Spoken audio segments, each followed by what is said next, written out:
สวัสดีทุกๆคนนี่คือช่องนัทชาแนลมาทำโดนัทเกลียวแบบอบในตู้อบทาแยมแบบไทยๆแยมบลูเบอร์รี่แยมลูกพรุนหรือแยมสตรอเบอรี่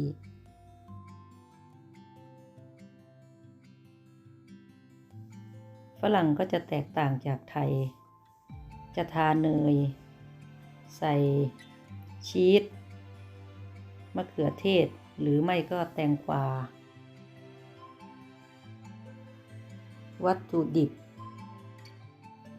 แป้งสาลีเนกประสงค์400 กรัมน้ำตาลทราย70 กรัมยีสต์แห้งหวาน1 ช้อนชา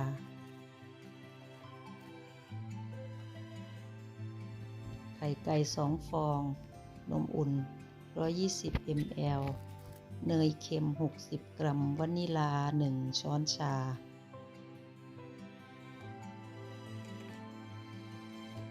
เริ่มจากสปีดต่ำใช้เวลา25 นาที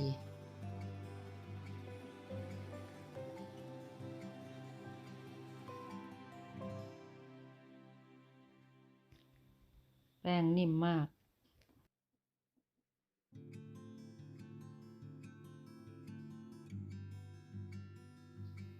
ตัดแบ่ง10 ชิ้น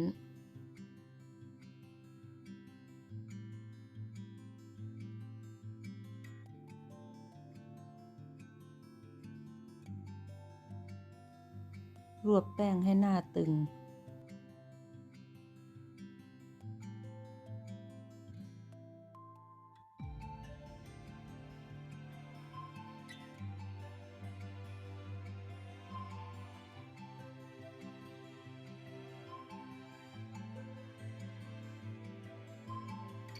คลุมด้วยพลาสติกพักทิ้งไว้15 นาทีให้แป้งคลายตัว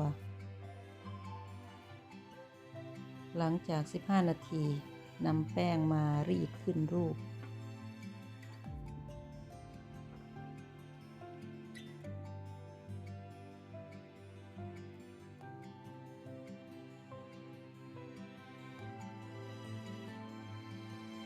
ต้องคลึงดึงยืดให้ได้ความยาวประมาณ50-60 เซน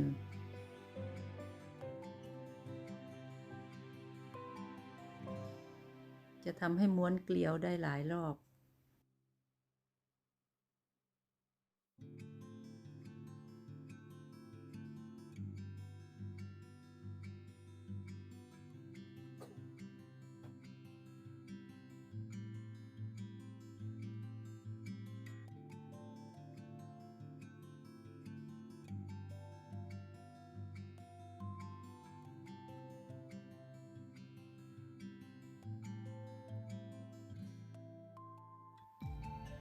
ถ้าเราดึงสั้น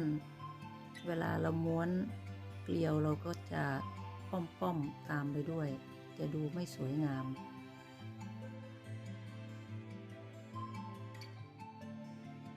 พักทิ้งไว้45 นาที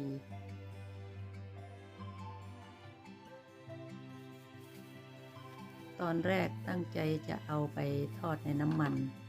แต่เปลี่ยนใจอยากลองอบในตู้อบดู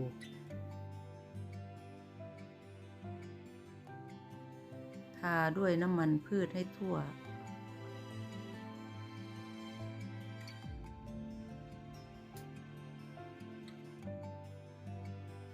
อบไฟบนล่าง180 องศาเซลเซียสปิดพัดลมใช้เวลา15 นาที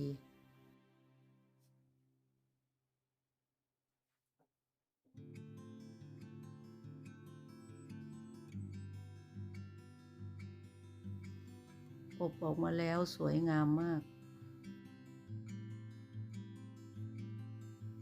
โรยด้วยน้ำตาลไอซิ่ง1 ช้อนโต๊ะคุณชอบแบบไหนก็ทำแบบนั้นนะคะ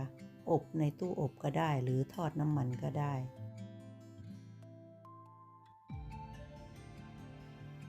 ขอบคุณที่ติดตามและเป็นกำลังใจให้สวัสดีค่ะ